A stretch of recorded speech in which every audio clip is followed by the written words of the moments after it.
Hello, every pony. This is Silver Eagle here with Ponyville Live. I'm here at Nightmare Nights Dallas 2014, and I'm joined by Britt McKillip. Hello. Hello. Thank you for taking some time to chat with us. Thanks for having me. So, while I catch my breath here, we're running back and forth a lot. So tell us about your role in My Little Pony. Tell us about what you do. What would you say you do here? Well, I play Cadance. Princess Cadance. Love being a princess. Yeah, absolutely, right? I auditioned for Cadance a few years ago now. It's pretty crazy how long ago it was, but I've been able to appear from time to time. Sure, yeah. And I feel very lucky every time I'm invited back. So I just hope that I can keep coming back and hint, hint. Right. I mean, you have a sort of increasing role in the show. Yeah, it's been Cadance pretty cool. is starting to sort of pick up a presence in the show, right? Totally. She's one of the, I guess growing. now, big four princesses. It used to be that she was one of the three, but not anymore. So have you been in, have you done the Equestria Girls stuff? You didn't you? Because it took place in the Crystal Empire. The Equestria Girls stuff. The movies. Oh, I did. Well, I did one movie. One movie. That's right. Okay. See, I didn't know if you were in Rainbow Rocks or not, the newest one. Not sure. Not too sure. I only really know of the stuff that I've been in. Right. So. Yeah. Exactly. Yeah. But yeah. Yeah. But definitely, you've been in a number of episodes. You were in a season 4 episode all about you, your character, I guess, and Princess Twilight hanging out, and then of course the big wedding stuff. Yes, the big wedding. And very big event. The big event. Yes. Yeah. Did you do the singing as well? Yep, I did. Oh, very impressive. Very good. I got to sing on that. I don't know how I got so lucky to be able to do that, but I was invited to sing on it, and an incredibly epic song. So yeah, absolutely. Yes. Multi-part big thing. Yeah. All I can remember about that is finishing and just being sweating and because you put so much energy into it. Absolutely. So did they recruit you because they knew you kind of could do both parts of it? Like you had a singing voice and a speaking voice? Well, I think I auditioned for the singing part when I auditioned for Cadance. For both? Oh, yeah. Okay. Yeah. So, I guess they just chose to use my voice for both singing and voicing Cadance. That's always good, So, I was very lucky. That's awesome. Very exciting. That's awesome. So your background includes a number of other productions in particular kind of the children's realm, right? The young adult, children's kind of stuff. So a whole bunch of different franchises, not just My Little Pony, but also Bratz and Barbie and a couple of Barbie things too. Yeah, I appeared in some Barbie stuff, Strawberry Shortcake. Quite a few things over the years, but I tend to play. I was saying this in a panel recently. I tend to do a lot of the younger voices, the baby voices. That's kind of my forte. But so I when I got Princess Cadance, it was a nice breath of fresh air, right, and I really loved doing the princess voice. Right, so because she's playing this adult mentor type character, and I don't get to do that very often. So it's always a treat when I get to do that. Absolutely. So what, in your opinion, then, because we all always want to know this kind of thing, what makes us different? What makes this a different experience from your run-of-the-mill performance? Voice acting. Yes.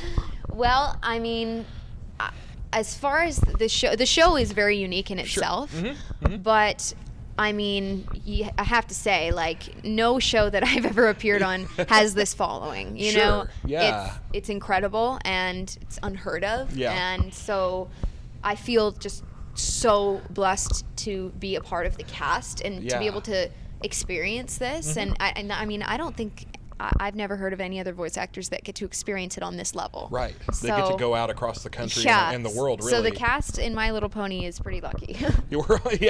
I know they always talk about how fun it is to go on these trips and see people and actually have like a following. People will go to a panel that's just about you, and they would sit there and watch and listen to it. So that's got to be a lot of fun.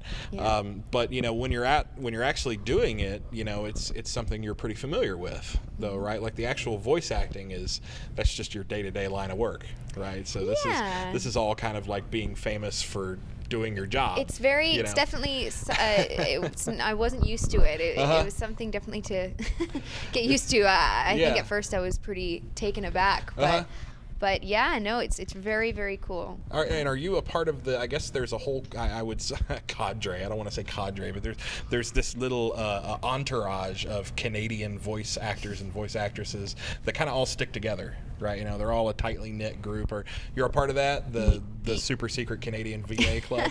Yeah, you know, it's funny because people always ask me, you know, how did I get into voice acting and what's it like? Yeah, and, yeah. You know, how do you get these roles? And right. I always say it's pretty crazy. Maybe I don't have any information from outside of Vancouver, but sure. as far as I know, like there is just a group of voice actors specifically in Vancouver. In Vancouver, right, yeah. And they get hired for everything. And I don't even consider myself a part of that group because they work all the time. They are just so talented, and I'm just lucky to get in on some productions sometimes. Sure. But it's amazing. Like and it's just so cool to even be in their presence, and I get to sometimes just go to work and sit and watch. I just like I said this at a panel too. I get to sometimes do sessions with Tabitha, and I get to just sit back and watch and in awe, and it's so cool. The master at work. Oh right? yeah, she's got a very unique whole method about how she does things. Oh yeah, she gets into the characters, right? She most definitely does, and you know, she can do it all. So yeah, absolutely. It's really cool to be able to watch those voice actors like that can do so many different things. And do you think these people are kind of like mentor roles, maybe, that they kind of inspire you to push harder, do further, you know, do more, you know, go out and definitely in voice acting, absolutely, because like I said, you know, sometimes I feel like I don't quite fit in as well because, you know, I'm not as multidimensional as the others, and you know, so it's always very inspiring to get to watch them work and see how they do it, and it definitely inspires me and pushes me to be better in voice acting, of course, because I have a lot of other things in my, you know, career, and so when it comes to voice acting, it's really cool to get to watch those pros and let it inspire you. So is this but one part of your career? Do you do other things outside of voice acting that are like acting? Yeah, I have. Oh my gosh, so many different you got career a background. roles. Yeah, you've got a background. Yeah. But I'm an actress. I like live television and things like that. And then I'm also a musician. So awesome. That's kind of, I would say, where the majority of my focus lies right now.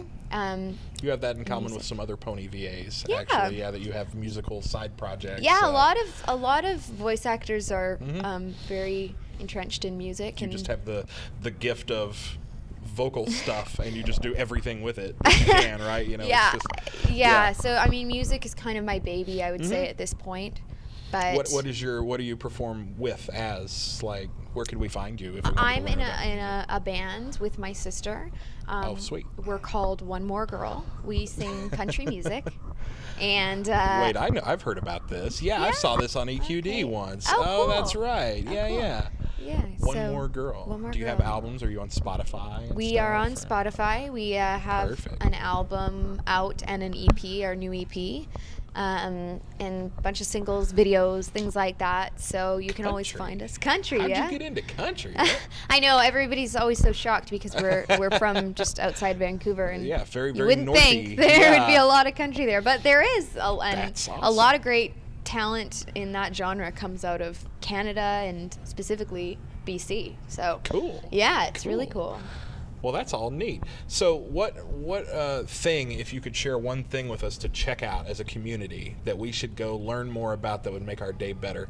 Like maybe something you've done that you think is underrated, that didn't get enough attention? Or in music or in the entire... Just a thing. What's one cool thing we could walk away with, right? And that check out. Britt McKillip tells us to go do that. Got a cool YouTube video? Oh. Well, that's a whole other interview. There's a bunch of those. Yeah. Let me just think for a second. I'm putting you on the spot. Oh my. Well, sorry. That's totally I'm trying to think. There are so many things. One thing that you could check out would have to be. This kind of sounds so stupid, but you brought up YouTube videos. Yeah. And I'm a big cat person, so I'm always looking for the latest cat video. And this is right down our alley. I mean, yeah. If you ever wanted a good laugh, my sister recently posted a video on my Facebook wall. It's a cat video. It was on the news about a cat burglar, an actual cat that goes and steals, burglar, literal cat burglar. Yes, steals people's belongings that they leave outside of their house. But no, this cat, that's what it does in the middle of the night. Right. And they put a secret camera. A hidden camera. A hidden camera, and it shows this cat just bringing all of these things back to its house, and the owner of the cat has to give all that stuff back to their neighbors. It's like a cat hoarder. It's like going in, and that's amazing. And they said sometimes it's like 20 things a night. So I watched that and I was in tears. I was laughing so hard. So if you want a good laugh, look up that video. That's a fun thing we can watch. Yes. All right. Well, thank you very much, Britt, for taking some time to chat with us. Thank you very much. And so once again, from Nightmare Nights Dallas, we are Ponyville Live. Thanks for tuning in.